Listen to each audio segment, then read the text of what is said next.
অথচ জালেম মিথ্যা কেমনে বলা লাগে তার ট্রেনিং দেয়, ঠিক না? বাড়ির বয়ে বয়ে প্র্যাকটিস করে কেমনে মিথ্যা কথা কওয়া লাগে। قال رسول الله صلى الله عليه وسلم إذا كذب العبد تباعد عنه الملك ميلا من نتن ما جاء به। যখন কেউ মিথ্যা বলে তার মুখ দিয়ে এমন একটা দুর্গন্ধ বের হয়, রহমতের ফেরেশতা 1 মাইল দূরে চলে যায়।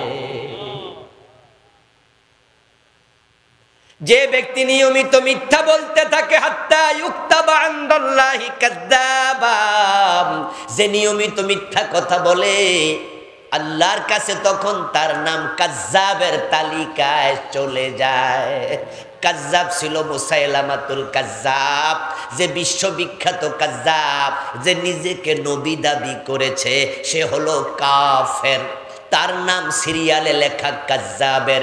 দাজ্জাল হবে কাযযাব, কারণ সে নিজেকে খোদা দাবি করবে।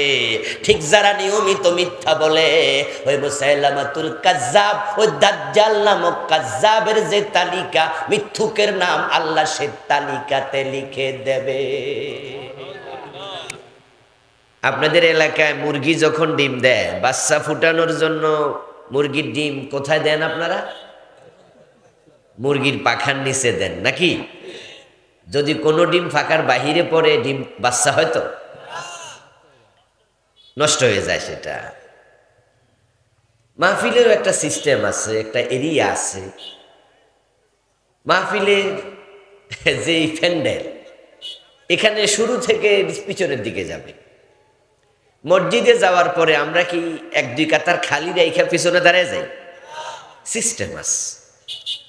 এই জন্য আমি অনুরোধ করব, যারা আসছেন হয়তো কাছাকাছি আছেন, এই মাত্র 2 হাত 5 হাত দূরে আছেন, যাদের পায়ে ব্যথা আছে তারা উপরে বসলে অসুবিধা নেই।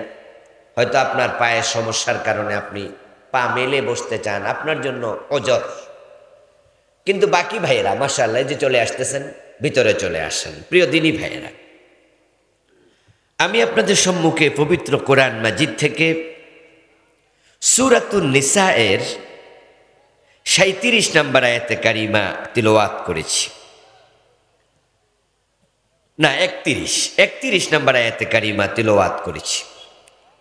নবীজি সাল্লাল্লাহু আলাইহি ওয়াসাল্লামের পবিত্র মুখ নসৃত একখানা ছোট্ট হাদিসে নববী পাঠ করেছি। আল্লাহ তাআলা তৌফিক দিলে এখান থেকে কিছু কথা বলবো ইনশাআল্লাহ।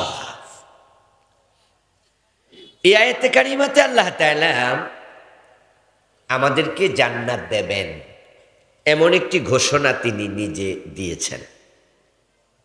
শুধু দেবেন না, এই আয়াতে তিনি বলছেন কিছু মানুষকে তিনি নিজে জান্নাতে ঢুকাবেন, প্রবেশ করাবেন।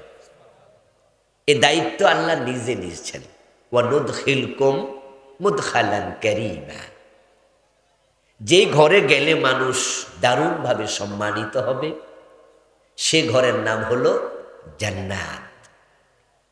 আর যেই জায়গায় গেলে মানুষ দারুণ অপমানিত হবে, সে জায়গার নাম হলো জাহান্নাম। আমরা কি জান্নাতে যেতে চাই?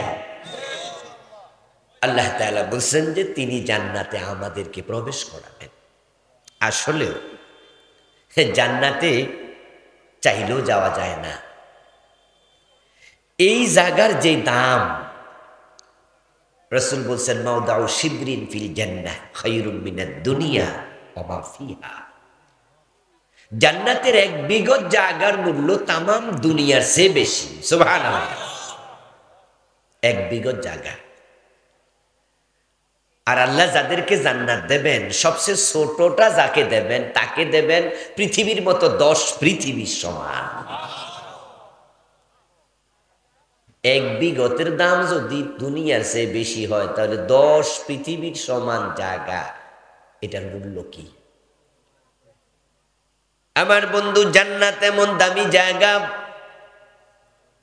যেখানে আল্লাহ তাআলা যা বানাবেন সবই হবে স্বর্ণ এবং রৌপ্যের তৈরি, সব হবে দামি দামি। ইভেন জান্নাতে যে গাছ হবে, আল্লাহ সে গাছগুলোও স্বর্ণ দিয়ে বানাবেন। قال رسول الله صلى الله عليه وسلم ما من شجرة في الجنة إلا وساقها من ذهب জান্নাতে এমন কোনো গাছ থাকবে না যার কাণ্ড ডালপালা স্বর্ণ দিয়ে বানানো হয় নাই। জান্নাতানি মিন যাহাবিন আনিয়াতুহুমা ওয়া মা ফীহিমা ওয়া জান্নাতানি মিন ফিদ্দাতিন আনিয়াতুহুমা ওয়া মা ফীহিমা। জান্নাতে এমন প্রাসাদ থাকবে, এমন বালাখানা থাকবে, এমন চমৎকার দুটি জান্নাত, মানে জান্নাত আল্লাহ বানাইছে, তার ভিতরে গটি বাটি পানপাত্র ব্যবহার্য জিনিস যা আছে সব হবে স্বর্ণ এবং রূপার তৈরি। ইভেন জান্নাতে যে প্রাসাদ থাকবে, বিল্ডিং থাকবে, আবু হুরায়রা রাদিয়াল্লাহু তাআলা আনহু প্রিয় নবীজিকে প্রশ্ন করেছিলেন সে বিল্ডিং গুলোর ইট কিসের তৈরি হবে? কুলতু ইয়া রাসূলাল্লাহি আল জান্নাতু মা বানাউহা ক্বালা লাবিনাতুম মিন যাহাবিন ওয়া লাবিনাতুম মিন ফিদ্দাহ। আবু হুরায়রা বলেন, আমি রাসূলুল্লাহকে প্রশ্ন করেছিলাম জান্নাতের বিল্ডিং কি দিয়ে বানানো হবে? আমার রাসূল সাল্লাল্লাহু আলাইহি ওয়াসাল্লাম জবাব দেন, একটা ইট হবে স্বর্ণের তৈরি আর একটা হবে রূপার তৈরি। বিশাল এক নিয়ামতের নাম জান্নাত। এই জন্য সেখানে চাইলেও যাওয়া যায় না আল্লাহ যদি না দেয়। এটা আসলে নিজে ঢুকার জিনিস না, নিজে প্রবেশ করার জিনিস না, এটা আল্লাহ দয়া করে দেয়ার জিনিস। সহিহ বুখারীতে এসেছে প্রিয় নবীজি একদিন বলছেন, লান ইউনজি আহাদাম মিনকুম আমালু, ও আমার সাহাবারা নেক আমল করো, তবে শোনো তোমাদের কারো আমল দিয়া নাজাত পাবে না, জান্নাত পাবে না। যে পরিমাণ আমল করে আল্লাহকে খুশি করে জান্নাত পাওয়া লাগে, ওই পরিমাণ আমল করার সামর্থ্য তোমাদের নেই। আসলে তা আমরা যে নামাজ পড়ি, আল্লাহ যদি দোষ ধরে এই নামাজ কবুল হবো তো? আচ্ছা, নামাজে খারানোর পরে কি মন নামাজের ভিতরে সারাক্ষণ থাকে নাকি দুই একবার বাইরে? আত্মসমালোচনা করেন তো। আল্লাহ যদি দোষ ধরে, ফাইন্নাহুমা নুকাশা হালাকা, ফাইন্নাহুমা নুকাশা উযিবা। এই জন্য প্রিয় নবী বলছে কিয়ামতের দিন আল্লাহ যারে বলবে হিসাব দে, হিসাব দেওয়ার ক্ষমতা কারোই নাই। নামাজে আমরা যখন দাঁড়াই তখন আমরা কার সামনে দাঁড়াই? সবাই কথা বলেন না, কার সামনে? আচ্ছা, আল্লাহর সামনে আপনি খাড়াইলেন, আপনার মনটা যে বাজারে গেল গা, আল্লাহ মাইন্ড করে না? যেহেতু আমার সামনে খাড়াইয়া এর মন ফাটাইছে বাজারে, মন ফাটাইছে দোকানে, মন পাঠাইছে বাতের ফাতিলি, মন পাঠাইছে ওই যে কে জানি কি কইছিল ভুলে গেছেন। দেখবেন নামাজে খাড়াইলে সারাদিন যেটা মনে পড়ে না এটাও মনে পড়ে।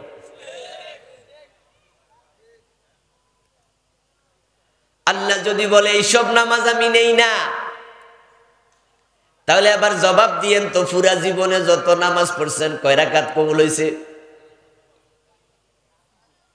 মাঝে মাঝে আমি সিদ্ধান্ত নেই, আমি পার্সোনালি সিদ্ধান্ত নেই যে আজকে নামাজে দাঁড়াবো, এখন আল্লাহু আকবার বলার পরে সালাম ফিরানো পর্যন্ত মন যেন কোথাও যাইতে না পারে, এই সিদ্ধান্ত নিলাম। আল্লাহু আকবার দেখি কিছুক্ষণ পরে নাই, আবার দৌড়ে আনি আমার জায়গা। এবার বলুন তো, আমরা যে রোজা রাখতেছি, রোজার যে বিধান, রোজা মানুষের জন্য ডাল হবে ততক্ষণ, মালাম ইউখরাক, যতক্ষণ না ছিদ্র হয়, নষ্ট হয়। এখন পেটের রোজা না খাইয়া থাকা, মুখের রোজা মিথ্যা না বলা, গীবত না করা, শেকায়াত না করা, নামিমা না করা, কানের রোজা অন্যায় কথা না শোনা, হাতের রোজা হলো খারাপ কিছু না ধরা, চোখের রোজা হলো বেগানা নারীর দিকে না তাকানো। মস্তিষ্কের রোজা হলো আল্লাহর দাসত্বের বাহিরে অন্য চিন্তা না করা। শুধু উপবাস থাকার নাম তো রোজা নয়। কাম মিন সাইমিন লাইসা লাহু মিন সিয়ামিহি ইল্লা যামাব। নবীজি সাল্লাল্লাহু আলাইহি সাল্লাম বলেছেন, কত রোজাওয়ালা আছে যাদের রোজা শুধু উপবাসে পরিণত হয়। আচ্ছা বলুন তো, রোজা রাখা অবস্থায় একটা মিছা কথা কন নাই, চোখের খেয়ানত একদিনও করেন নাই, রোজা রাখা অবস্থায় আল্লাহর ইবাদতের বাহিরে কোনো চিন্তা লালন করেন নাই, রোজা রাখা অবস্থায় কোনো গুনার কাম করেন নাই। রমজান মাসে আমরা বেগুনা মাসুম থাকি, ঠিক না? রমজান মাসে সুদি লেনদেন বন্ধ থাকে, অফিসের ঘোষ চলে না, ওজনে কম কেউ দেয় না, মালে বেজাল দেয় না, মিথ্যা কথা বলে না। আচ্ছা, কোন গুনাহটা বন্ধ থাকে? তো এদের রোজা আল্লাহ নিব কেন? আমার প্রিয় বন্ধু, আপনি যদি হিসাব করেন তাহলে আপনার আমল কবুল হওয়ার মতো কয়টা পাবেন? এজন্য রাসূল বলেছিলেন, ইউনজিয়া হাদাম মিনকুম আমালুহু, তোমাদের কারো আমল তোমাদেরকে কখনোই নাজাত দেবে না। লান লান নফি তাকিদ বলান, ভবিষ্যতে চূড়ান্তভাবে নিষেধ করাকে লান দিয়ে হয়। এই কথা শুনে উপস্থিত সাহাবাদের কোন একজন প্রশ্ন করে বসলেন, আওয়ালা আনতা ইয়া রাসূলুল্লাহ, হুজুর বুঝেছি তো, আমাদের আমল তো কম, আমাদের আমলের অবস্থা বড় খারাপ। ইমাম সাহেব যদি সুবহানা রাব্বিয়াল আলা ধীরে ধীরে 3 বার পড়ে, তাহলে কত মুসল্লি আছে সেজদায় থাইকা হুজুরে মিস কল দেয়, ঠিক না? কাশ দেয়, কাশ দিয়া হুজুরে বুঝায়, হুজুর আমার তো শেষ, আপনি কদ্দুর গেছেন। মসজিদে দাঁড়াইয়া দেখবেন নামাজ পড়তেছে, আপনি পিছনে তাকাইলেন, সালাম ফিরাইছেন, 2-4 জন পিছনে দাঁড়াইয়া বাকি নামাজ পড়তেছে, অথবা সুন্নাহ নামাজ পড়ে আপনি বসে আছেন, পিছনে লোকেরা সুন্নাহ পড়ছে, আপনি একটু পিছনে তাকাবেন, দেখবেন কত মুসল্লি নামাজে খাড়াইয়া ফ্যানের দিকে চাইয়া রয়েছে। মসজিদে জানালা গমে, জানালার কয়টা গিরিল আছে, নামাজে খাড়াইয়া এমন মনোযোগী কত নামাজি পাবেন, রুকু দিয়া সোজা হয়ে খাড়ায় না, 2 সেজদার মাঝখানে সোজা হইয়া বসে না, কেরাত পড়ে ফেলে, বিমানের গতি সে আরো তাড়াতাড়ি পড়া লাগে। ওরি বাবা রে বাবা, কি গতি যে চালায়! এই তো রোজা আইতেছে, রোজার মাসে টের পাইবেন হুজুরের গতি কারে কয় দেখাই। 18 মিনিটে 20 রাকাত তারাবি শেষ, এমন মসজিদও আছে না নাই? হুজুর যে খতম তারাবি পড়তেছে, কি পড়তেছে এটা হুজুর নিজেও বোঝে না, শুধু ভ্রমরের গুঞ্জরণ শোনা যায়। 1 রাকাত কয় মিনিটে? 1 মিনিট, 1.5 মিনিট, কেউ আবার হাফ মিনিটও সারা যেতে পারে। গতি কাকে বলে? হুজুর তো 1 নিঃশ্বাসে 7 আয়াত শেষ সূরা ফাতিহা। প্রিয় নবীজিকে সাহাবা বললেন, হুজুর বুঝেছি আমাদের আমলের অবস্থা খারাপ, কিন্তু আপনার আমল তো অনেক ভালো। রাসূলুল্লাহ নামাজে দাঁড়াতেন, নফল নামাজ, হাদিসে পাওয়া যায় তারে মাকাদামাহু, আমার রাসূলের 2 পা ফুলে মোটা হয়ে যেত। মা আয়েশা থেকে হাদিস পাওয়া যায়, প্রিয় নবীজি এত লম্বা নামাজ পড়তেন, রুকুতে গেলে মা আয়েশা বলেন আমি ভাবতাম তিনি সেজদার কথা ভুলে গেলেন কিনা, আবার সেজদা দিলে ভাবতাম সেজদায় তিনি মরে গেলেন কিনা, এত লম্বা সেজদা দিতেন। হুজুর আপনার তো ইবাদত অনেক বেশি, আপনি তো সাওমে বেসাল রাখেন, আপনার নামাজ তো বড় সুন্দর, আপনি তো মাসুম বেগুনাম, তাহলে আপনি তো আমল দ্বারা জান্নাত পাবেন। রাসূল জবাব দেন, না, ইল্লা আইয়াতাগাম্মাদানি আল্লাহু বিরাহমাতিহি, ইবাদত করে আল্লাহকে খুশি করে জান্নাত পাবো এমন ইবাদত আমার পক্ষে করাও সম্ভব না। তবে হ্যাঁ, আমি জান্নাত পাবো, কারণ আল্লাহ তাআলা আমাকে রহমতের চাদর দিয়ে ঢেকে রেখেছেন। সুবহানাল্লাহ, রাসূল নিজ কয় আমি জান্নাত পাবো আল্লাহর রহমতের উসিলায়। তাহলে জান্নাত পাওয়ার জন্য আল্লাহর দয়া দরকার আছে কিনা? এজন্য আল্লাহ বলেন সূরা আন-নিসার 31 নম্বর আয়াতের শেষ অংশে ওয়া নুদখিলকুম মুদখালান কারীমা, ও আমার বান্দারা জান্নাতে যদি যেতে চাও আমি একটা শর্ত দিয়েছি, ওই শর্তটা পূর্ণ করলে আমি আল্লাহ নিজ দায়িত্বে তোমাকে জান্নাতে প্রবেশ করাবো। সুবহানাল্লাহ। ওই শর্তটা আমি আপনাদের আজকে শোনাবো। যেহেতু আমরা জান্নাতে যেতে চাই, জান্নাত বানাইছেন কে? দেবেন কে? মালিক কে? কোন ফির সাহেব হুজুরের হাতে জান্নাত আছে না? তো আছে নাকি? আছেন আমার মুক্তার, আছেন আমার ব্যারিস্টার, শেষ বিচারের হাইকোর্টে তিনি আমায় করবে পার। কিছু লোক তো ধারণা নিয়ে বসে আছে পীর সাহেব হুজুর নিয়ে যাবে, তরাইয়া নিয়ে যাবে, অমুক আছে তমুক আছে। অসম্ভব, অসম্ভব।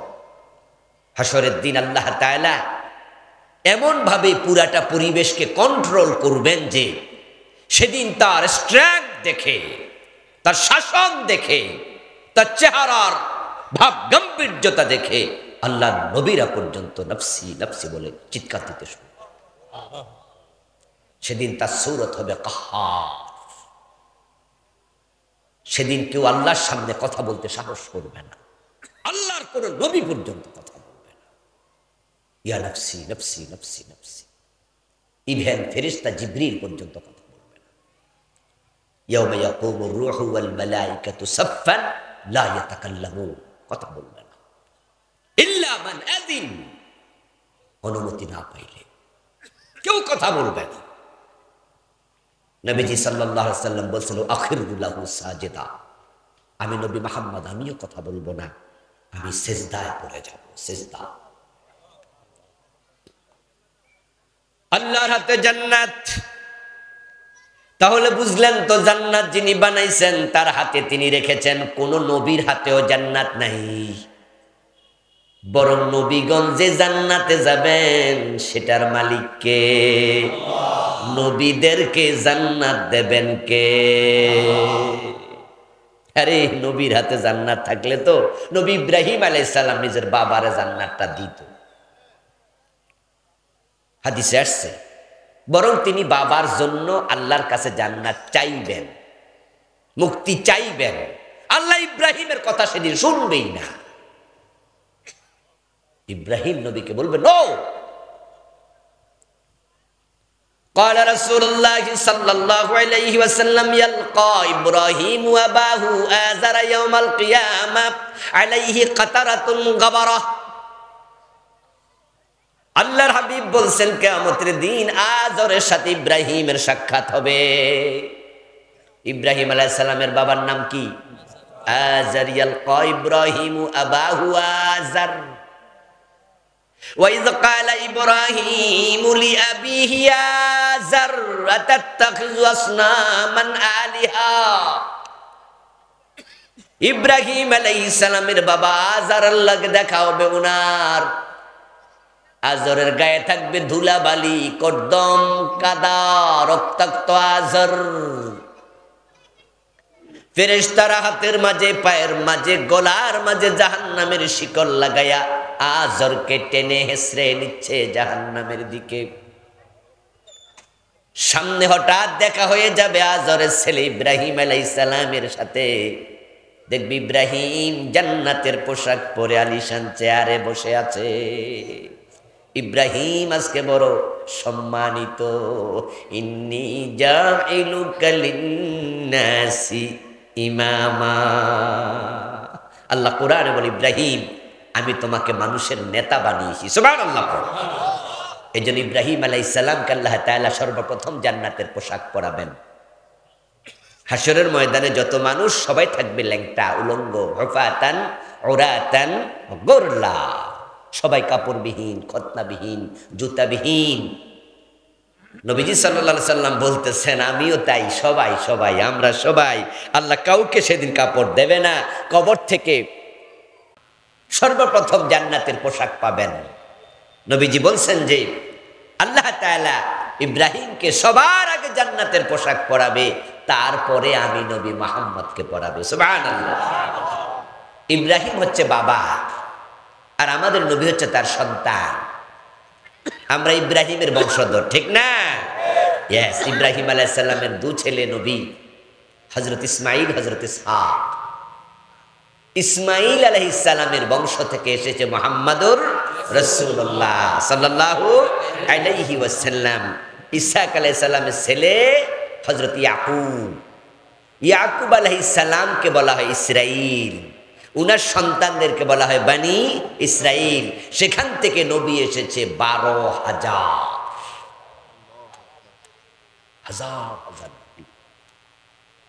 ইব্রাহিম আলাইহিস সালামকে আল্লাহ তাআলা সবার আগে পোশাক পরাবেন।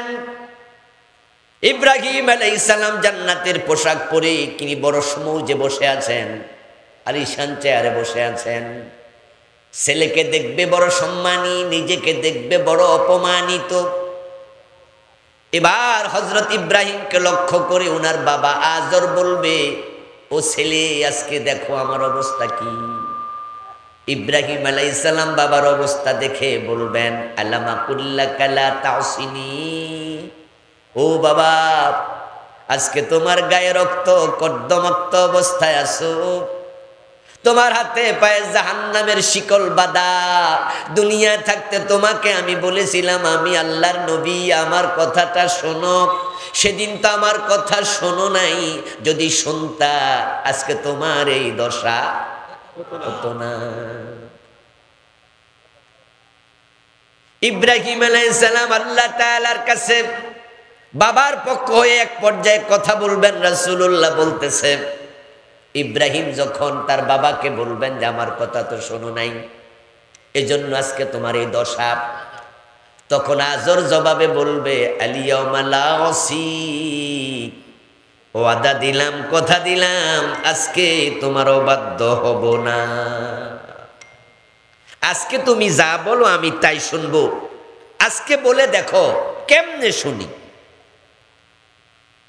আচ্ছা, মরার পরে কি ইবাদত করার কোনো সুযোগ আছে? এজন্য বুঝা শুনা কিন্তু চললেন দুনিয়া, চোখ বন্ধ, ইবাদত শেষ। এজন্য চোখ যখন খোলা আছে সময়টা কাজে লাগানো দরকার আছে না নাই? যত পারেন এখন করেন, এখন করেন, এখন করেন। নিঃশ্বাস কবে ক্লোজ হয়ে যায় বলা যায় না, এক সেকেন্ডেরও ভরসা নাই, নিঃশ্বাসের কোনো বিশ্বাস নাই। তাই সময় কাজে লাগাইয়েন। আজর বলবে আজকে সবই শুনবো। ইব্রাহিম আলাইহিস সালাম বোঝেন যে এই কথা কইয়া কোনো আজকে লাভ নাই, এই জন্য বাবারে তিনি কিছু বলবেন না। বাবারে বলবেন না কালেমা পড়ো, বাবারে বলবেন না যে আজকে আমি নবী হিসাবে মানো। উনার বাবার সাথে উনি আর কথাই বলবে না। উনি জানে বাবা তো আবেগে ঠেলায় কইয়া লাইছে, বিপদে ভইরা কইছে, এখন তো লাভ নাই। এই জন্য বাবার সাথে কথা বলে লাভ কি? তিনি আল্লাহর সাথে কথা বলতে থাকবেন। এই মাইকলা, একটা হরণ আমার কানে দাও, যাও। এখানে গুতাগুতি করো না, একটা হরণ বাহির থেকে আমার কানের দিকে দাও, যাও। ইব্রাহিম আলাইহিস সালাম বলবে, ইয়া রাব্বি ইন্নাকা কাদ ওয়া'আদতানি আল্লা তুখজিনি ইয়াওমা ইউবআসুন ফাআইয়ুল খিজি আখজা মিন আবিল আবআদ। ইব্রাহিম আলাইহিস সালাম আল্লাহর সাথে কথা বলবেন, ও আমার রব, আমি ইব্রাহিম যখন দুনিয়া ছিলাম তখন তুমি আমার সাথে ওয়াদা দিছো কিয়ামতের দিন তুমি আমাকে বেজ্জতি করবা না, শরম দিবা না, আমারে সম্মানিত করবা। অথচ আমার বাবার গলায় রশি, হাতের মাঝে হাত করা, পায়ের মাঝে ডান্ডা বেরি, দুলিত শুরুত অবস্থায় টানতে টানতে ফেরেশতারা জাহান্নামে নিচ্ছে। ছেলের সামনে বাবারে বেজ্জতি করলে ছেলের বুঝি বেজ্জতি হয় না? আল্লাহ তাআলার কাছে বলতেছে, তুমি তো বলছো আমারে বেজ্জতি করবা না, তো আজকে তুমি আমার বাবারে বেজ্জতি করতেছ। আচ্ছা, আপনাদের পাশের বাজারে আপনিও গেছেন, আপনার বাপেও গেছে, এক ব্যক্তি আপনার আইসা সালাম দিল, আপনার বাপের থাপ্পড় দিল, তা আপনার সম্মান করা হইল তো? ইব্রাহিম আলাইহিস সালাম আজকে আল্লাহ তাআলার সাথে এমন পেঁচ লাগাইয়া কথা কয়, সোজা কয় না, যে আল্লাহ আমার বাবারে ছাইড়া দেন। এটা না কইয়া কয় আল্লাহ আপনি ওয়াদা করছেন আমারে কিয়ামতের দিন বেজ্জতি করবেন না, তো আমার বাবারে বেজ্জতি করতেছেন যে, ওটা আমার লাগে না। এখন যদি আপনার নিজের ওয়াদা ঠিক রাখতে চান তাহলে আমার বাবারে বেজ্জতি থেকে আপনাকে বাঁচাতে হবে, এটা আমার কোয়া লাগবে কেন? এটা আমনেই করা দরকার। পুরা নোয়াখাইল্লা পেঁচ দিছে, উত্তরবঙ্গের সোজা সাপটা কথা না। উত্তরবঙ্গের লোকেরা কিন্তু সহজ সরল, আর আমরা কুমিল্লা নোয়াখালী আমরা সোজা, তবে জিলাফির মতো। আমি জয়পুর হাটে এক মাহফিল করতে গিয়ে দুপুরবেলায় খেতে বসলাম এক হোটেলে। 2 দিন লাগাতার ছিলাম, তাই হোটেলে খেলাম, হোটেলে থাকলাম। তো খাইতে বসছি, ওখানকার এক ভদ্রলোক আমার সাথে বসছে। এখন হোটেলের যে হোটেল বয় সে আইসা বলতেছে ভাত দিয়া, কয় যে আপনি গরু না ছাগল? তা আমার পাশে যে ভদ্রলোক উনি কয় যে আমি গরু। তা আমি হাসলাম আর মনে মনে ভাবলাম যে প্রশ্নকারীও কত সরল, উত্তরদাতাও কত সরল। যদি আমাদের নোয়াখালী আর কুমিল্লা কইতাম না গরু না ছাগল, আমরা কইতাম তো 14 গোষ্ঠী গরু, ঠিক না? বাট আমি কোন তালে গরু হইতে যান, গরু হইলে তুই হগা যা। মানে কথা সংক্ষেপ করছে আর কি, মানে জিজ্ঞেস করছে আপনি গরু খাবেন না খাসি খাবেন, ছাগল খাবেন, কিন্তু এটা না কয়ে বলতেছে আপনি গরু না ছাগল, আর হে কয় আমি গরু। হযরত ইব্রাহিম আলাইহিস সালাম আজকে একটু চমৎকার পেঁচ দিলেন, কিন্তু বলুন তো বুদ্ধি কি মাখলুকের বেশি না খালেকের বেশি? আল্লাহ তাআলা বলছেন এবার ইয়া ইব্রাহিম উনজুর তাহতা রিজলাইক, ও ইব্রাহিম তুমি তোমার পায়ের তলায় তাকাও, পায়ের দিকে তাকাও। এই শব্দ দ্বারা বোঝা যায় ইব্রাহিম আলাইহিস সালাম উপরের দিকে তাকিয়ে আল্লাহর সাথে কথা বলতেছিলেন। আল্লাহ যখন বলবেন পায়ের দিকে তাকাও, এবার ইব্রাহিম আলাইহিস সালাম উপর থেকে চোখ নামাইয়া নিচের দিকে তাকাবেন। নিচের দিকে তাকাইয়া দেখবেন যে জায়গায় আজর দাঁড়ানো ছিল সেখানে আজর দাঁড়ানো নাই, বরং হাতে পায়ে শিকল বাঁধা একটা শূকর দাঁড়ায় আছে রক্তাক্ত। নাউজুবিল্লাহ পড়েন। আল্লাহ মুহূর্তের ভিতরে আজরকে শূকর বানায় ফেলছে। এবার আল্লাহ তাআলা বলো ফেরেশতারা শূকরটাকে জাহান্নামে নিক্ষেপ করো। ইব্রাহিমকে বুঝালেন ইব্রাহিম তোমার শরম লাগে, তাই তোমার বাবা আজরকে শূকর বানাইয়া তোমাকে লজ্জা থেকে বাঁচাইয়া দিলাম, কিন্তু আজরকে জাহান্নাম থেকে বাঁচাবো না, কারণ যারা মুশরিক তাদের জন্য জান্নাত হারাম।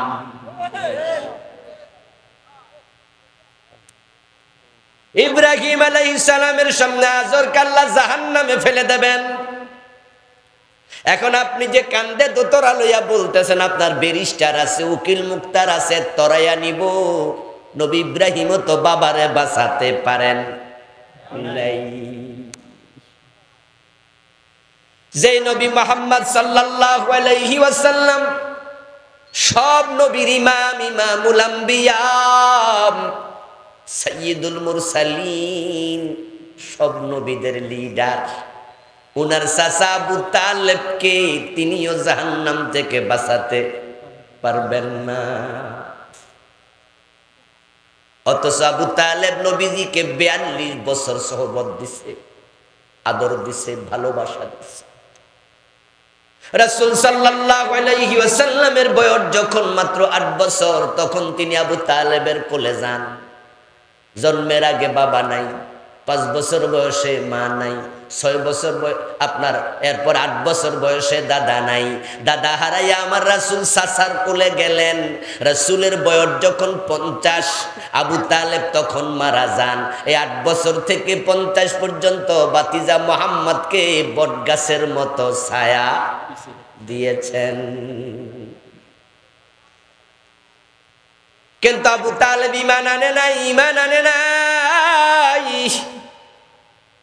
রাসূলুল্লাহ চেষ্টা করেছিলেন তার মাথার পাশে বসে, মরার আগেও বলছেন আম্মি কুল লা ইলাহা ইল্লাল্লাহ কালিমাতান আশহাদ লাকা বিহা ইনদাল্লাহ। ও আমার চাচা, একটা বার কালেমা পড়ো, তুমি মরে যাও, কালেমাটা পড়ে বাকি দায়িত্ব আমি নিলাম। আমি আল্লাহর সামনে দাঁড়ায়া তোমার ইমানের পক্ষে সেদিন আমি সাক্ষী হইয়া দাঁড়াবো, সেদিন সাক্ষ্য দেব তুমি মুমিন ছিলা। কানা আখিরু কালামিহি হুয়া আলা মিল্লাতি আব্দুল মুত্তালিব। আবু তালেবের শেষ কথা ছিল, না ভাতিজা, তোমার কালেমা নিলাম না, আমার বাবা আব্দুল মুত্তালিবের ধর্মের উপর মারা গেলাম। নাউযুবিল্লাহ। قال رسول الله صلى الله عليه وسلم هون أهل النار عذابا أبو طالب وهو منتعل بنعلين يغلي منهما دماغه। আমার রাসূল বলতেছেন, সহিহ বুখারীর হাদিস, কিয়ামতে আল্লাহ শাস্তি যখন দেবেন মানুষকে জাহান্নামে পাঠায়া, সবচেয়ে হালকা শাস্তি আবু তালেবকে দেবেন। তার গায়ের মাঝে জাহান্নামের আগুনের পোশাক দেবেন না, মাথার মাঝে আগুনের হেলমেট দেবেন না, শুধু তার পায়ের তলায় আগুনের তৈরি জুতা দুটা স্যান্ডেল দেবেন, এক জোড়া জুতা। কারণ আবু তালেব আমারে বড় ভালোবাসতো, ইসলামের বড় উপকার করছে, বিভিন্ন সময় আমার পিছনে থাইকা থাইকা আমারে পাহারা দিছে। আমার সাথে শিবে আবি তালেবে 3 বছর স্বেচ্ছায় জেল খেটেছে, কিন্তু কালেমা পড়ে নাই, তাই আমি তাকে আগুন থেকে বাঁচাতে পারবো না, আল্লাহ তাকে ছাড়বেন না, জান্নাত দিতে পারবো না। তার পায়ের তলায় জাহান্নামের 2টা স্যান্ডেল আল্লাহ দেবেন, ইয়াগলি মিনহুমা দিমাগুহু। ওই 2টা স্যান্ডেলের উত্তাপে তার মাথার মগজ উতরাতে থাকবে চিরকাল। জান্নাতের মালিক কে? এখান থেকেই তো কথাগুলো বলতেছি নাকি? এখন আল্লাহ তাআলা বলছে, তোমরা যদি আমার একটা কথা শোনো, আমি তোমাদেরকে নিজ দায়িত্বে জান্নাতে প্রবেশ করাবো। সুবহানাল্লাহ। সে কথাটা কি? আসুন। তাজতানিবু কাবাইরা। ও দুনিয়ার মানুষ, তোমরা যদি কবিরা গুনাহ ছেড়ে দাও, মা তুনহাউনা আনহু, যা ছেড়ে দিতে বলা হয়েছে, নুকাফিরানকুম সাইয়্যাতিকুম, এই কাজটা যদি করো, আমল নামা যত সগীরা গুনাহ আছে আমি এমনিই মাফ করে দেব। তোমরা যদি কবিরা গুনাহ ছেড়ে দাও, আমি সগীরা গুনাহগুলো এমনে মাফ করে দেব। ওয়া নুদখিলকুম মুদখালান কারীমা, এবং সম্মানের ঘর জান্নাতে আমি আল্লাহ নিজে প্রবেশ করাবো। একটি শর্ত, এই শর্ত পূর্ণ করুন। যদি না করেন, যিনি শর্ত দিয়েছেন তিনি আপনাকে জান্নাত দেবেন না। আরবিতে একটি কায়দা আছে, এটা ইসলামের মূলনীতির অংশ। ইজা ফাতা শারতু ফাতাল মাশরুত। শর্ত যখন ফাউত হয়, মাশরুত তখন ফাউত হয়। শর্ত প্রযোজ্য। এই শব্দটি খেয়াল করে সামনে আগাবেন। এই হবে, ওই হবে, ওই হবে, ওই হবে, এই দেবে, সে দেবে। শেষ দিকে বলতেছে, যদি আপনি দাম পরিশোধ করেন। তো কি হইল এটা? ভাই, আপনাকে আমি মোটরসাইকেল দেব, আপনাকে এটি প্রাইভেট কার দেব, আপনাকে আমি চেয়ার দেব, সোফা দেব, সব দেব। সব বলার পরে বললাম, তবে দাম আপনি দেবেন। তো কি, আপনি এর আগে তো খুশি হয়ে গেছিলেন, হুজুর আজকে আমরা মোটরসাইকেলও দিব, হুজুর প্রাইভেট কারও দিয়া যাইব। কই রে? শেষে যখন কইছি দাম দিবেন, তখন কবেন দাম দিলে হুজুর উত্তর নেব কেন? আল্লাহ তাআলা শর্ত দিলেন, যদি কবিরা গুনাহ ছেড়ে দাও। এর মানে দাঁড়ালো, শর্ত পূর্ণ করবেন না, জান্নাতে তিনি প্রবেশ করতে দেবেন না। এখানে যারা আছেন তারা আমার সাথে দয়া করে আরেকটি বার আওয়াজ দিয়ে বলবেন তো, আমরা জান্নাতে যেতে চাই। কিন্তু সুদে টাকা লাগানো আছে এমন লোক আজকের মাহফিলে আছে কিনা? ঘুষ খায় এমন দুই একজন আছে না নাই? ওজনে কম দে মালে বেজাল দে এমন দুই চারজন আছে না নাই? বাপ মরছে 7 বছর, মা মরছে 10 বছর, বোনের হক দেয় না, জোর করে খায় এমন জালেম ভাই দুই একজন আছে না নাই? মিথ্যা বলে, গীবত করে, ছগলখড়ি করে, পরিবারে দ্বন্দ্ব লাগায়া দেয়, ভাই ভাইয়ের বউয়ের মাঝে, বাপ ছেলের মাঝে, স্বামী স্ত্রীর মাঝে পেঁচ লাগায়া দেয় এমন জালেম আছে না নাই? আপনি সুদে টাকা লাগাই আল্লাহর জান্নাত খুঁজবেন, কোনো সুযোগ নাই। যদি তোমরা কবিরা গুনাহ ছেড়ে দাও তাহলে আমি জান্নাত দেব। আজকের মাহফিলে আমাদের আমল নামায় কবিরা গুনাহ নাই এমন কয়জন আছি? তো কবিরা গুনাহ না ছাড়লে জান্নাত কেমনে? বিপদের কথা, বড় বিপদের কথা। আল্লাহর কথা না শোনার নাম গুনাহ। যেটা শক্তভাবে বলে সেটা মানা ফরজ, যেটা শক্তভাবে নিষেধ করে সেটা করা হারাম, ঠিক না? শক্তভাবে বলেছে এটা করো, তাহলে এটা করতেই হবে, না করলে কবিরা গুনাহ। আর সিরিয়াসলি বলছে এটা করো না, এটা করলেই কবিরা গুনাহ, এটা হারাম। আদম আলাইহিস সালাম আল্লাহ তাআলা জান্নাতে দিলেন, দিয়ে বললেন ওই গাছের কাছে যেও না, ওয়ালা তাকরাবা হাদিহিস শাজারা ওয়ালা তাকরাবা হাদিহিস শাজারা ফাতাকুনা মিনাজ জালিমিন। ওই গাছের কাছে গেলে হয়ে যাবে জালেম। আদম এবং হাওয়া আলাইহিস সালাম আল্লাহর কথা শুনেছিল না লঙ্ঘন করেছেন? আল্লাহর কথা শুনেন নাই মাত্র কয়টা? কথা বলে না কেন ভাইয়েরা? কয়টা? জান্নাতের পোশাক ছিল না আল্লাহ খুলে নিলেন? জান্নাতে থাকতে দিলেন না বের করে দিলেন? কথা শুনে নাই কয়টা? আর আমরা শুনি না কয়টা? উনি জান্নাতের পোশাক থেকে বঞ্চিত, জান্নাত থেকে আল্লাহ বের করে দিলেন। আমরা ডজন ডজন না শুনে ওই জান্নাতে যাওয়ার স্বপ্ন কেমনে দেখি? ইবলিস শয়তান আল্লাহর আদেশ শুনে নাই কয়টা? জান্নাতে থাকলেন না বের করে দিলেন। ফাখরুজ মিনহা ফাইন্নাকা রাজিম। আল্লাহ বলে বেরিয়ে জাতীয় অভিশপ্ত, মাত্র একটা শুনে নাই। আদম হাওয়া আলাইহিস সালামের ব্যাপারে কোরআনে আল্লাহ বলে ফালাম্মা যাকাশ শাজারা বাদাত লাহুমা সাওআতুহুমা তাফিকা ইয়াকসিফান আলাইহিমা মিন ওয়ারাকিল জান্নাহ।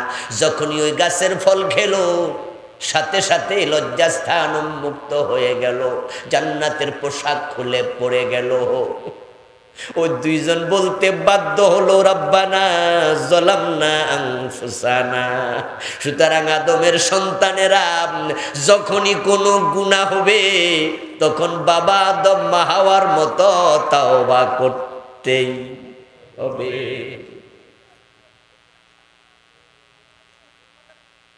সুদে টাকা লাগায়া জান্নাত কেমনে খোঁজেন? প্রিয় নবী বলছেন সুদ খেলে ৭৩ গুনাহ, সবচেয়ে ছোটটা হলো নিজের মায়ের সাথে জেনা। সবচেয়ে বড়টা হলো আল্লাহ এবং রাসূলের সাথে যুদ্ধ ঘোষণা।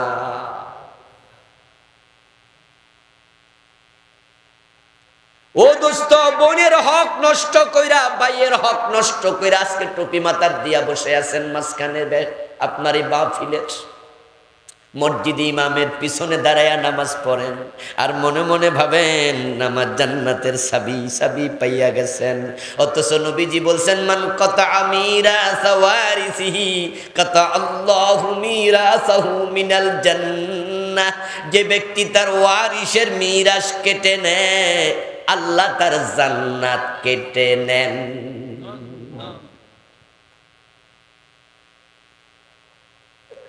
সকালবেলা ফজরের নামাজ পড়া টুপিটা এখনো মাথায় আছে, এর মাঝে খেতে রোয়া লাগাবে, ধান লাগাবে, তাই তিনি ক্ষেত চাষবাস করে রেডি করতেছেন। কোদালটা কান্দে নিয়ে খেতে গেছে, যাইয়া ক্ষেতের আইলে এমন ভাবে কোপ মারে ক্ষেত যেন বড় হয়। কোপ দেওয়ার সময় সুবহানাল্লাহ কইয়া মারে, জিকির করতে করতে আল্লাহু আকবার কইয়া মারে।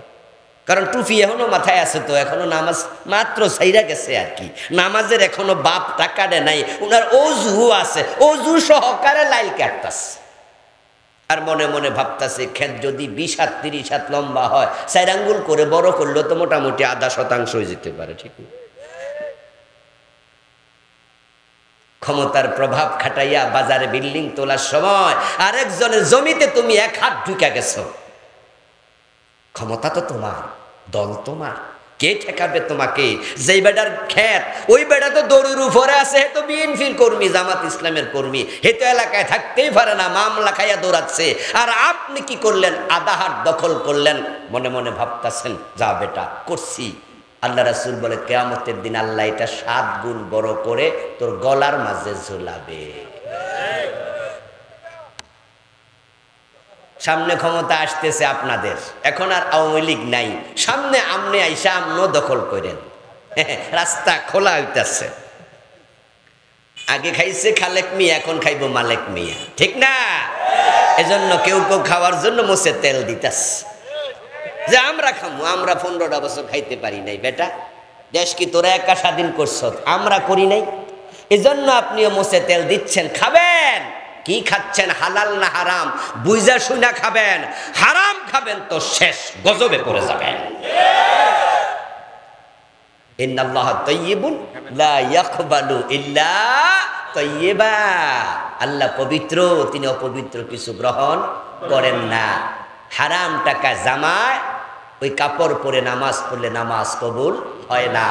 হারাম রক্ত দেহে, হারাম গোশত দেহে তোমার নামাজ রোজা কিচ্ছু কবুল হবে না। লা ইয়াদখুলুল জান্নাতা লাহমুন নাবাতা মিন সুহুদ।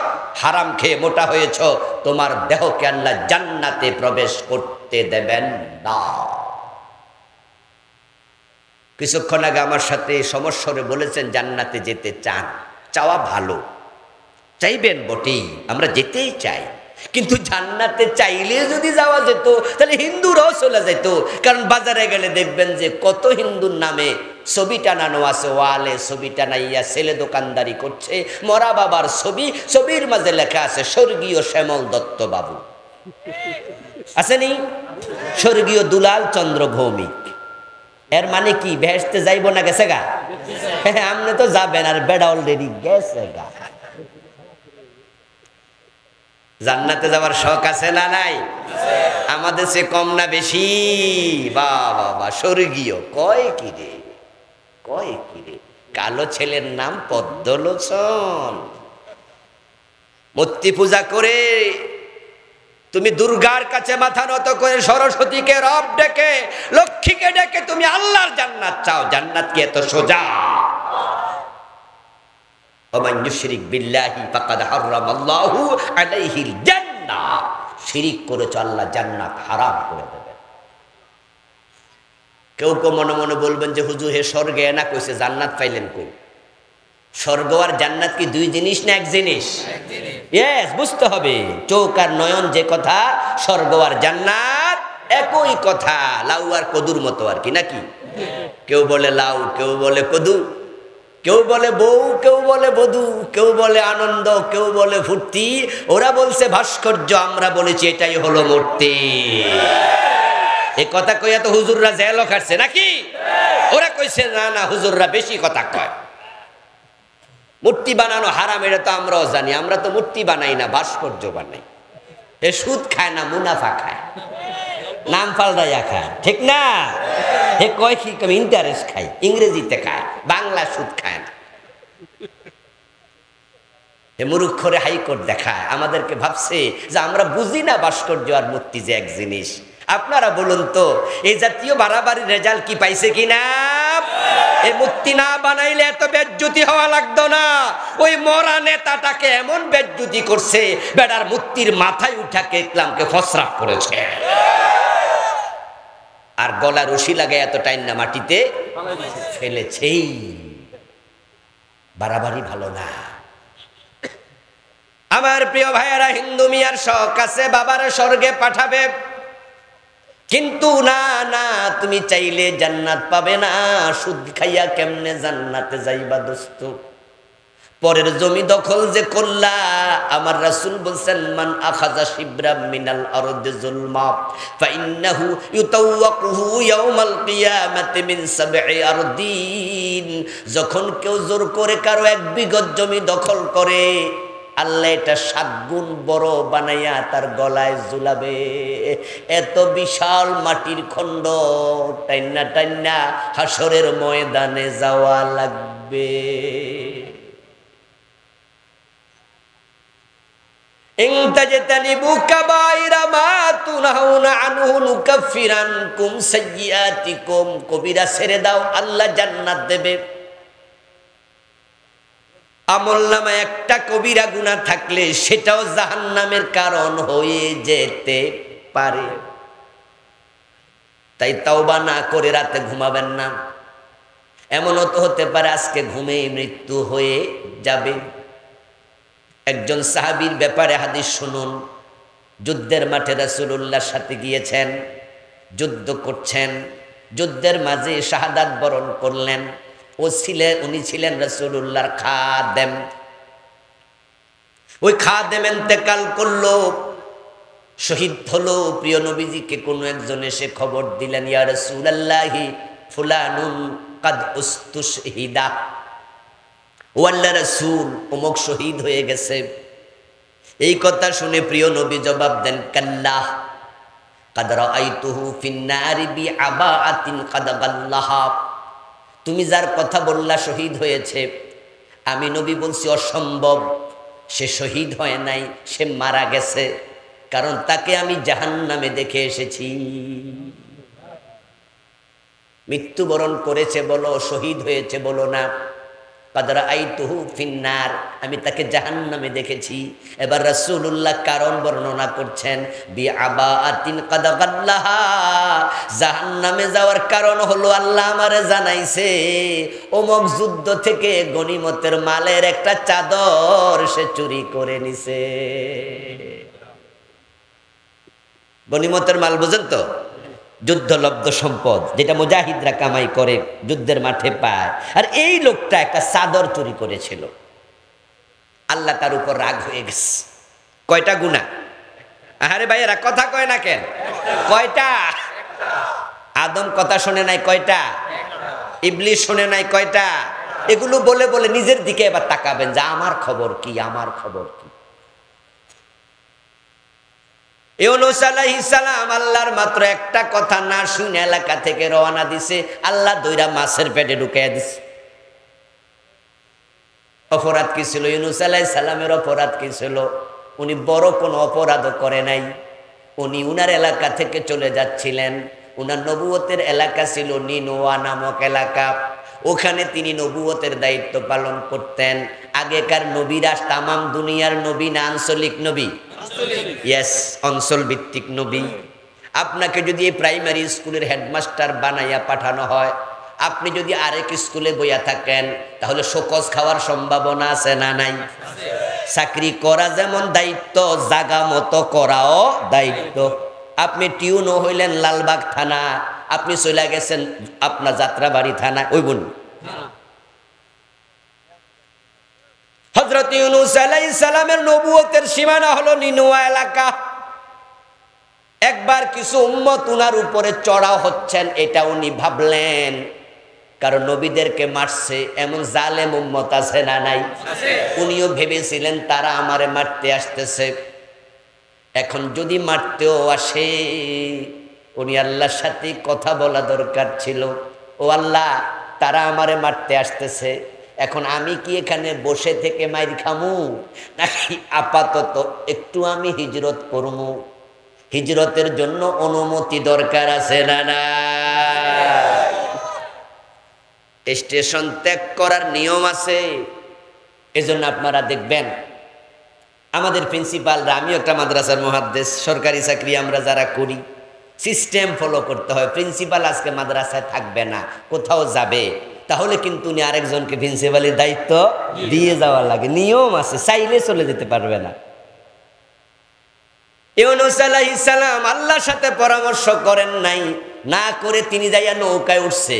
কারণ তিনি নৌকা করে যাওয়া লাগবে, একটা নদী আছে, নদী পার হইয়া চলে যাবেন। আসমানের মালিক কয়, ইউনূস কার অনুমতি নিছ?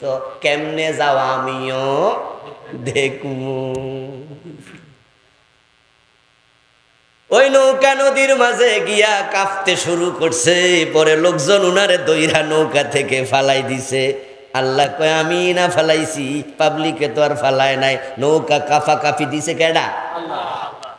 এজন্য আল্লাহর নবী তো আল্লাহর ভালোবাসার মানুষ। ফালতাকামাহুল হুতু ওয়া হুয়া মুলিম।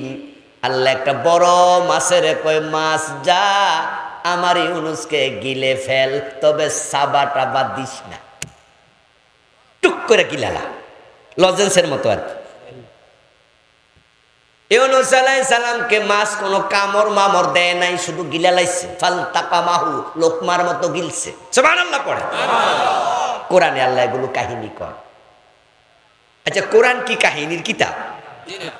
এগুলো কয় কেন? এগুলোর ভিতরে আমাদের শিক্ষা আছে না নাই? আল্লাহ বুঝাইছে শিক্ষা নেই, শিক্ষা নেই। উম্মতে মুহাম্মাদি ইউনূস থেকে শিখ। সুদ খাইয়াও জান্নাত, ঘুষ খাইয়াও জান্নাত, জমিন আমার, আইন চলবে আমার। 54টা বছর আমার আইনে চালাস না, তোরা জান্নাত খোঁজস কেমনে? জান্নাতে তো মাগনা। দেশ চালাইবি ব্রিটিশ আইনে, গোলামি করবি ব্রিটিশের, আর জান্নাত চাইবি আমার কাছে। এত সোজা। ইউনূস আলাইহিস সালাম মাছের পেটে যাইয়া দেখে, কিরে কোন জায়গায় আইলাম, যে অন্ধকার অন্ধকার চারিদিকে। মাছের পেটে কি লাইট আছে নাকি? কিরে আইলাম কই, এত অন্ধকার। বুঝা লাইছে ধরা তো খাইয়া গেছি রে। আল্লাহরে তো জিগাই নাই জামু নাকি। মনে হয় না জিগানোর কারণে আল্লাহ আমারে বন্দি করছে। এবার মাছের পেটে 40 দিন বন্দি। এক পর্যায়ে তিনি পড়লেন, আমার সাথে পড়ুন, লা ইলাহা ইল্লা আনতা সুবহানাকা ইন্নী কুনতু মিনাজ জালিমিন। ও আল্লাহ, তুমি ছাড়া ইলাহ নাই, তুমি পুত পবিত্র, আর আমি ইউনূস, আমি জুলুমকারী, আমি অন্যায় করছি। আল্লাহ সুবহানাল্লাহ পড়েন। আদম নবীও ভুল করছে। ভুল করার পরে বলছে, রব্বানা যালামনা, আল্লাহ জুলুম করছি, আর আমরা এত গুনাহ করি, তওবা করতে মন চায় না।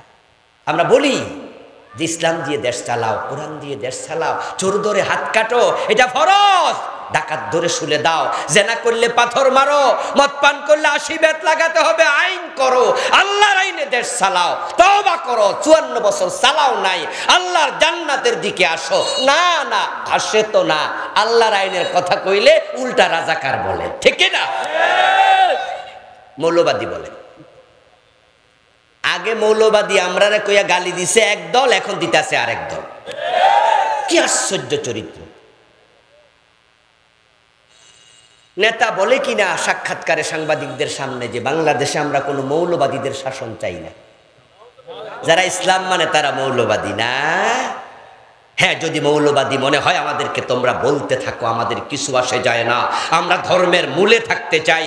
মৌল মানি মূল, বাদী মানি ওয়ালাব, আমরা মূলে থাকবো, তোমরা আগায় ওঠো, আগায় উঠতে থাকো। যারা বেশি আগায় উঠেছে, আগস্টের 5 তারিখে যখন গোড়া লাড়া দিয়েছে, দিল্লি দানুর বাড়িতে পালানো লাগছে,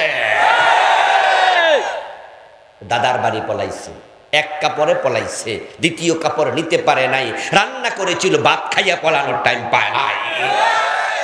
এটা আসমানের মালিকের ধরা। ইন্না বাতশা রাব্বিকা লাশাদীদ উমলি লাহুম ইন্না কাইদি মাতিন। নিশ্চয় তোমার প্রভুর ধরা বড় শক্ত। আল্লাহ বলে, আমি ছাড় দেই কিন্তু ছেড়ে দেই না। ইন উমলি লাহুম, আমি রশিতে ঢিল দেই। ইন্না কাইদি মাতি, নিশ্চয় আমার কৌশল অত্যন্ত শক্ত। সুবহানাল্লাহ সুবহানাল্লাহ। আশ্চর্য হয়ে শুধু দেখেছি, আশ্চর্য হয়ে আমার আল্লাহর ক্ষমতা শুধু দেখেছি, তার কুদরত শুধু উপলব্ধি করেছি, বিস্মিত হয়েছি কিভাবে সাজানো গোছানো একটা বাগানকে আল্লাহ একদিনে তছনছ করে দিয়েছে। কেমনে গোছাইছিল? একটা চকিদার নিয়োগ করলো, জিগাইতো কোন দল করে, ঠিক কিনা? পুলিশের কনস্টেবল দল ছাড়া নিয়োগ দেয় নাই, কোন অফিসার বানায় নাই, সব জায়গায় নিজের দলের লোক দিয়া এমন ভাবে সাজাইছে, ভাবছে ফেরাউনের মতো ক্ষমতা থেকে আর সরা লাগবে না, বছরের পর বছর থাকবো। তাই ঘোষণা করছে ভিশন 2041, 2041। এর বাজে আর লড়াছড়া নাই, লাগাতার চলেছি। 15 বছর ছিলাম, 41 মানে 2025 থেকে আবার 15 বছর, 30 বছর আমরা ক্ষমতায় থাকবো। এরপর দরকার হইলে ভিশন 2050 2,500 সন ঘোষণা করে দেন, ঠিক না? দেখা যাবে কি হয়। এজন্য মজা করে বলেছে তাচ্ছিল্যের স্বরে, কিসের আন্দোলন? এই বছর না ওই বছর, মানুষ বাঁচে কয় বছর। বুঝাইছে কিচ্ছু করতে পারবা না। আসমানের মালিক বলে আমি ধরলে আর ছাড়ি না, যখন ধরি পলানোর সুযোগও দেই না। এজন্য 2-1 দাড়ি মারি কামাইছে, ফলাইতেও পারে নাই। সামনে চান্স পাইলে কি আপনারা খাইবেন নাকি? আল্লাহ কয় কান্দের মাঝে 7 গুণ বড় কইরা জমিন তারপরে জুলামু, সেদিন বাঁচবি কেমনে? সেদিন বাঁচা যাবে? এই জন্য যারাই অন্যায় করেছেন, কবিরা গুনাহ করেছেন, ভাই সাহেবুল বাইত আদরা বিমাফি, আরবি প্রবাদ, বাড়ির মালিক ভালো জানে বাড়িতে আছে কি। আপনারা এখানে যারা আছেন কে কোন গুনাহ করেন, আপনারটা আমি জানি না, আমারটা আপনি জানেন না, কিন্তু নিজেরটা নিজে জানি কি না? আল্লাহর কাছে চোখের পানি ছেড়ে দিয়ে তওবা করবেন। ইউনূস আলাইহিস সালাম মাছের পেটে, আল্লাহ তাআলা যখন তিনি এই দোয়া পড়লেন, তখন মাছকে বললেন, যা মাছ, আমার ইউনূসকে তুই এবার বমি করে দে। সুবহানাল্লাহ পড়েন। ইউনূস আলাইহিস সালাম 40 দিন পরে মাছের পেট থেকে ছাড়া পেলেন, তবে ছাড়া পেলেন তাওবা করে। আদম আলাইহিস সালামও জান্নাত আবার পেয়ে গেলেন, ক্ষমা পেয়ে গেলেন তাওবা করে। শয়তান তাওবা করে নাই, সে মাপ পায় নাই। এখন আমরাও জান্নাতে যেতে হলে কবিরা গুনাহ যা করেছি ছেড়ে দিয়ে তাওবা দরকার আছে না নাই? ইউনূস যদি তাওবা না করতো তাহলে কি হতো, সেটাও আল্লাহ কোরআনে বলছে। আল্লাহ বলছে, দেখেন আমাদের শিখায়। আল্লাহ তাআলা বলেন, ফালাউলা আন্নাহু কানা মিনাল মুসাব্বিহিন লালাবিসা ফি বাতনিহি ইলা ইয়াউমিন ইউবআসুন। ইউনূস যদি তাওবা না করতো, আমার তাসবিহ না পড়তো, ইন্নী কুনতু মিনাজ জালিমিন না বলতো, ইউনূসকে আমি কিয়ামত পর্যন্ত মাছের পেটে আটকায়া রেখে দিতাম। ওরে বাবা রে, শব্দ কি দেখছেন? কতদিন? কথা বলে না ভাইরা, কতদিন? লালাবিসা ফি বাতনিহি ইলা ইয়াউমি ইউবআসুন। ও প্রিয় ভাইরা, এখন কবিরা গুনাহগুলো চিহ্নিত করবেন। কবিরা গুনাহ কি? কবিরা গুনাহ হলো সেই গুনাহ যেই গুনাহ করলে আল্লাহ আযাবের ভয় দেখাইছে, যে গুনাহ করলে আল্লাহ শাস্তির ভয় দিয়েছে, কিসাসের কথা বলেছে, হুদুদের কথা বলেছে। আমার নবী ধমক দিছে, এটাই কবিরা গুনাহ। রাসূলুল্লাহ সাল্লাল্লাহু আলাইহি ওয়াসাল্লাম বলেছেন, মাসফালা মিনাল কাওবাইনি মিনাল ইজার ফিন্নার। যদি কোনো ব্যক্তি টাকনুন নিচে কাপড় পরে সে জাহান্নামী হবে। টাকনুন নিচে কাপড় পরলে জাহান্নামী হয়। এই হাদিস দ্বারা বোঝা যায় টাকনুর নিচে কাপড় পরা কবিরা গুনাহ। আজকের মাহফিলে টাকনুর নিচে কাপড় আছে এমন 2-4 জন আছেন না? বিনয়ের সাথে বলবো, আজকের পরে আর টাকনুর নিচে কোনোদিন কাপড় পরবেন না। এই সিদ্ধান্ত নিতে রাজি আছেন না নাই? এই যুবকেরা, আপনাদেরকে বলছি, বিশেষ করে যুবক ভাইয়েরা, মসজিদে যাইয়া দেখা যায় যে একটু ধাক্কায় উপরে তোলে, তারপরে নামাজ পইরা বাইরে হওয়ার সময় আবার টাইনা নিচে নামাইয়া দেয়। তো নামাজের সময় যদি ফ্যান টাকনোর উপরে থাকে, আপনি তখন আল্লাহর গোলাম, নামাজের বাহিরে কি শয়তানের গোলাম হওয়ার সুযোগ আছে? রাসূলুল্লাহ সাল্লাল্লাহু আলাইহি সাল্লাম আদেশ করেছেন, দাড়ি রাখো, দাড়ি রাখো। কোন নবী কোনদিন দাড়ি কামান নাই, কোন সাহাবী দাড়ি কামিয়েছেন কোন প্রমাণ নাই। আপনি নিয়মিত দাড়ি কামাচ্ছেন, দাড়ি কামানো কবিরা গুনাহ। ও দোস্ত কান খুলে শোনো, একটা সুন্নাহর সাথে যাবে, যে সুন্নাহর নাম হলো দাড়ি। টুপি যাবে না, টুপি সুন্নাহ। পাগড়ি কবরে যায় না, পাগড়ি সুন্নাহ। মেসওয়াক কবরে যায় না, মেসওয়াক সুন্নাহ। শুধু একটা সুন্নাহ কবরে যায়, যেটার নাম হলো দাড়ি। কবরে যাওয়ার পরেই রাসূলের সাথে দেখা হয়ে যাবে সবার। ভালো মানুষেরও দেখা হবে, খারাপ মানুষেরও দেখা হবে। ফেরেশতা যে তিনটা প্রশ্ন করবে, তার মাঝে একটা প্রশ্ন হচ্ছে, ওমান হাদার রাজুল আল্লাযী বুইসা ফীকুম, উনাকে চিনো নাকি? রাসূলকে দেখায়া ইঙ্গিত করবে, উনাকে চিনো নাকি? রাসূল সামনে থাকবে, তুমি যদি মিল না থাকে তোমার চরিত্রের, কর্মের, আদর্শের, সেদিন রাসূলকে তুমি চিনতে পারবে না। বলুন তো প্রিয় নবী যখন কবরে দেখতে পাবেন রাসূলকে, উনার মুখে দাঁড়িয়ে আছে না নাই? তা আপনি যদি মারা যান দাড়িবিহীন, আপনার চেহারার সাথে রাসূলুল্লাহ চেহারার মিল নাই। কবরে যখন মানুষকে রাখে তখন একটা দোয়া পড়া হয়।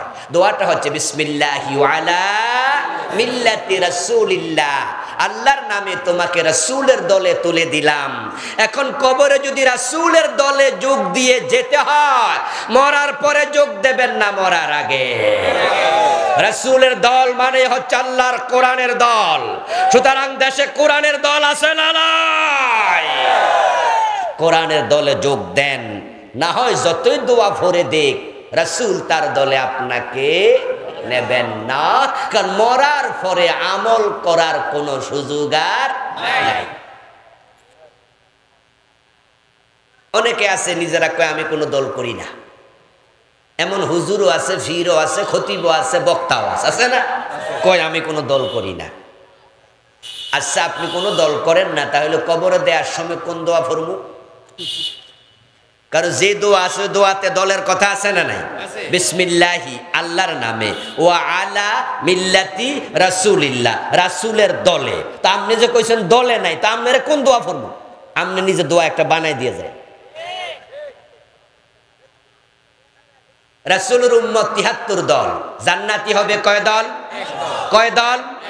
তো যে কয় দল করি না, হে তো ৭৩-এর ভিতরে নাই। রাসূলের উম্মত ৭৩ দল, তা আপনার দল নাই, তা আপনি তো উম্মতের ভিতরে পড়েন না। এই কথাগুলো কারা বলে জানেন? যারা সবাই থেকে সুবিধা নিতে চায়। কারণ দল করি না কইলে মামলা খাওয়া লাগে না।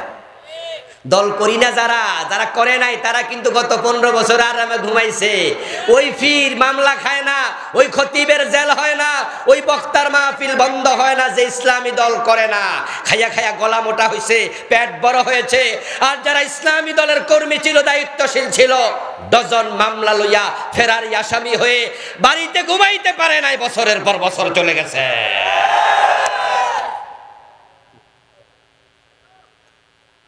প্রিয় ভাই আমার, দাড়ি রেখে দেন মুখে। কবিরা গুনাহ, মিথ্যা, মিথ্যা বলবেন না। এইখানে বসে আছেন, ব্যবসায়ীদের মাঝে এমন বেশি পাবেন যারা সারাদিন মিছা কথা কয়।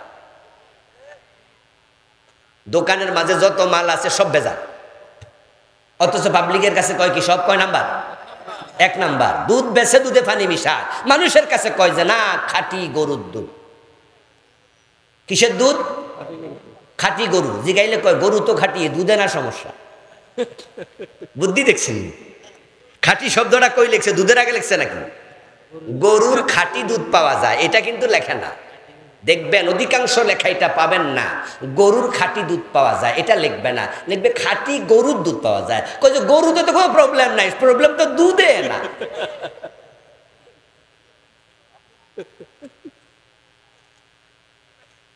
কাকে ফাঁকি দেন? মানুষকে? নো, পারবেন না। আল্লাহ এমন সিস্টেম বানিয়ে রাখছে, আপনারা দেখবেন যে মার্কেটে গেলে বিভিন্ন মার্কেটে চারিদিকে দোকানে ওখানে সিসি ক্যামেরা আছে না? এই ভাইয়েরা কথা বলেন, আসেনি? আচ্ছা, ওখানে দোকানে ঢুকে যদি আপনি কোনো মাল পকেটে ঢুকাই ফেলেন, সিসি ক্যামেরা উঠবে না? আল্লাহ তাআলা মানুষকে পাঠানোর আগেই গর্দানে একটা সিসি ক্যামেরা ঢুকাই দিচ্ছে। وَكُلَّ إِنسَانٍ أَلْزَمْنَاهُ طَائِرَهُ فِي عُنُقِهِ وَنُخْرِجُ لَهُ يَوْمَ الْقِيَامَةِ كِتَابًا يَلْقَاهُ مَنشُورًا। আল্লাহ তাআলা বলেন সূরা বনী ইসরাঈলের 13 নম্বর আয়াতে, আমি প্রত্যেকটি মানুষের গর্দানের ভিতরে ক্যামেরা ঢুকাইছি, মেমোরি কার্ড ঢুকাইছি, রেকর্ডার ঢুকাইছি, যা করবে সব সিসি ক্যামেরার মতো রেকর্ড হতে থাকবে। কিয়ামতের দিন সেখান থেকে খুলে কিতাব বানায়া হাতে ধরাইয়া বলবে, ইকরা, পড়, কিতাবাক তোরা আমলনামা কাফা বিনাফসিকাল ইয়াওমা আলাইকা হাসিবা, হিসাব আজকে তোকে দিতে হবে। কোথায় পানি মিশাচ্ছেন? ঘরের দরজা লাগাইয়া? আল্লাহরে ফাঁকি দেয়া যায় না। এমন ভাবে মিশা কথা কয় রে ভাই, মনে হয় যেন আল্লাহর ওলি। এমন কথা, কি সুন্দর কথা, সুবহানাল্লাহ আলহামদুলিল্লাহ সারা কথা কয় না। হুজুর আপনারে ঠকামু, কি যে কোন। কয়দিন আগে আমি আমার একটা বিল্ডিং এর কাজ ধরছি ঢাকায়। আমার ছেলেরে পাঠাইছি দোকানে রড কিনতে। আমি তো মাহফিলের কারণে ব্যস্ত যেতে পারি না। বললাম যে বেটারে আমার ফোনে ধরাই দিছে আমার আব্বু মুখ করে, হুজুরও তো আমি চিনি, হুজুরের ওয়াজ শুনি। আমি বললাম যে ভাইজান 13 টন রড দেবেন। বলে হুজুর ঠিক আছে, ওজনে কম দেবেন না? বলে কি যে বলেন আপনারে। আমি বললাম না ভাই, যারা দেয় হবা সবাই রে দে, আর যে কম দেয় না কারোরে দেন।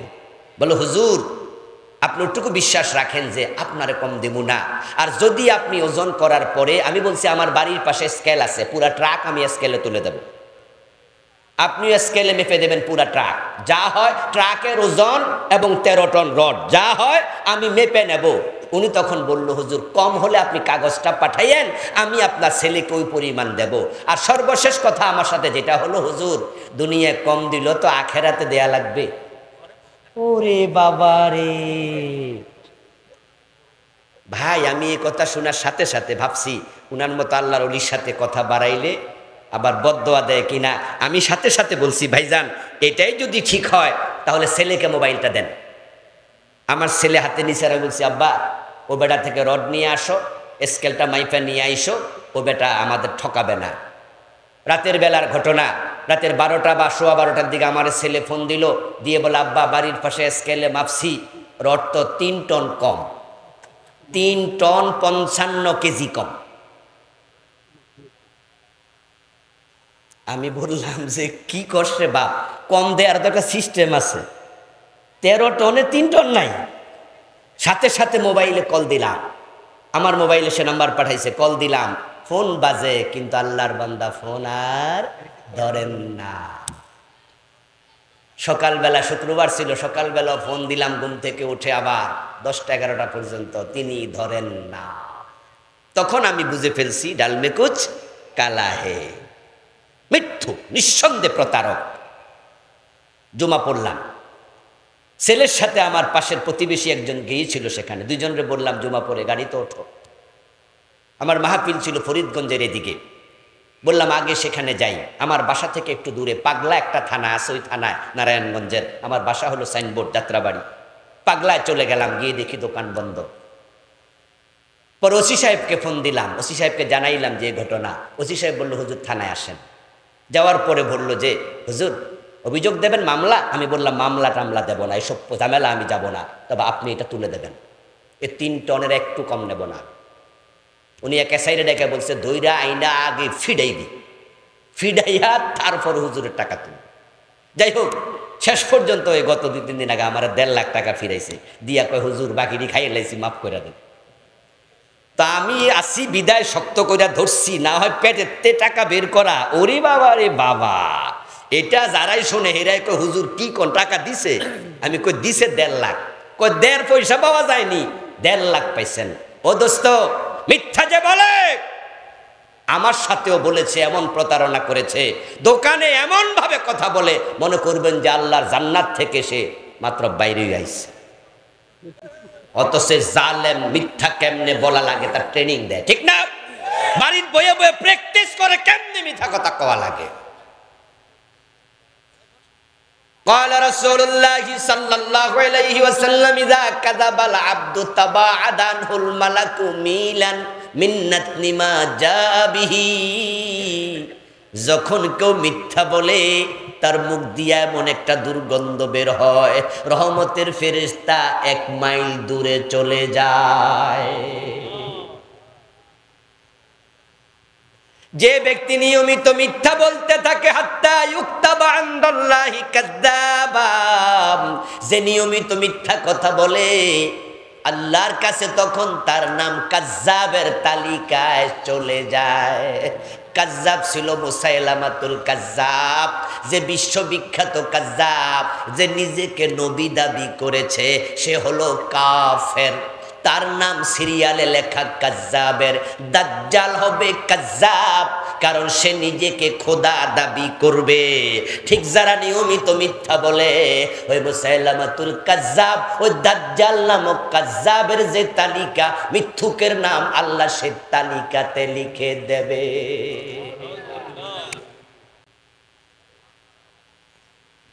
এজন্য যারা মিথ্যা বলা অভ্যস্ত আছেন আজকে তাওবা করেন। ঠকবেন, মিথ্যা বলবেন না। লস হোক, মিথ্যা বলবেন না। ও ভাইয়েরা আমার, আপনার মিথ্যা আপনাকে ধ্বংস করে ছেড়ে দেবে। গীবত করবেন না, ছগলখড়ি করবেন না, আল্লাহর আইনের বিরুদ্ধাচরণ করবেন না, শিরিক করবেন না, কুফর করবেন না, নেফাক করবেন না। সর্বশেষ কথা, ইমাম আয-যাহাবীর লিখা একটা বই আছে, ওই বইটা আরবিতে নাম দিয়েছে আল কাবাইর, বাংলায় আছে কবিরা গুনাহ নামে।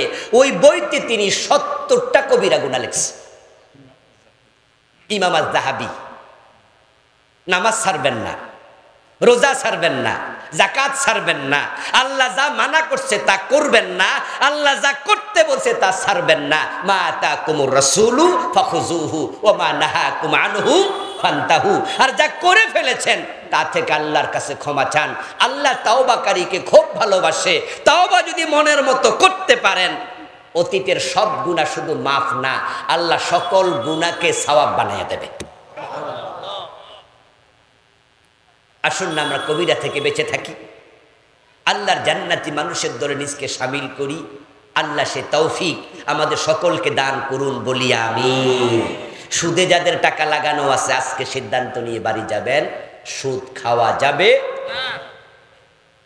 কথা বোঝেন? বোনের হক দেন নাই, আজকে সিদ্ধান্ত নিয়ে বাড়ি যান, বোনের হক দিয়ে দেবেন। কি কি গুনাহ কবিরা কিছু তো বোঝেন, এগুলো থেকে ফিরে আসেন। আল্লাহ তুমি তৌফিক দাও, সবাই বলেন আমিন।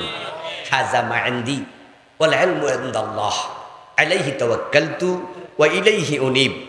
আমরা দোয়া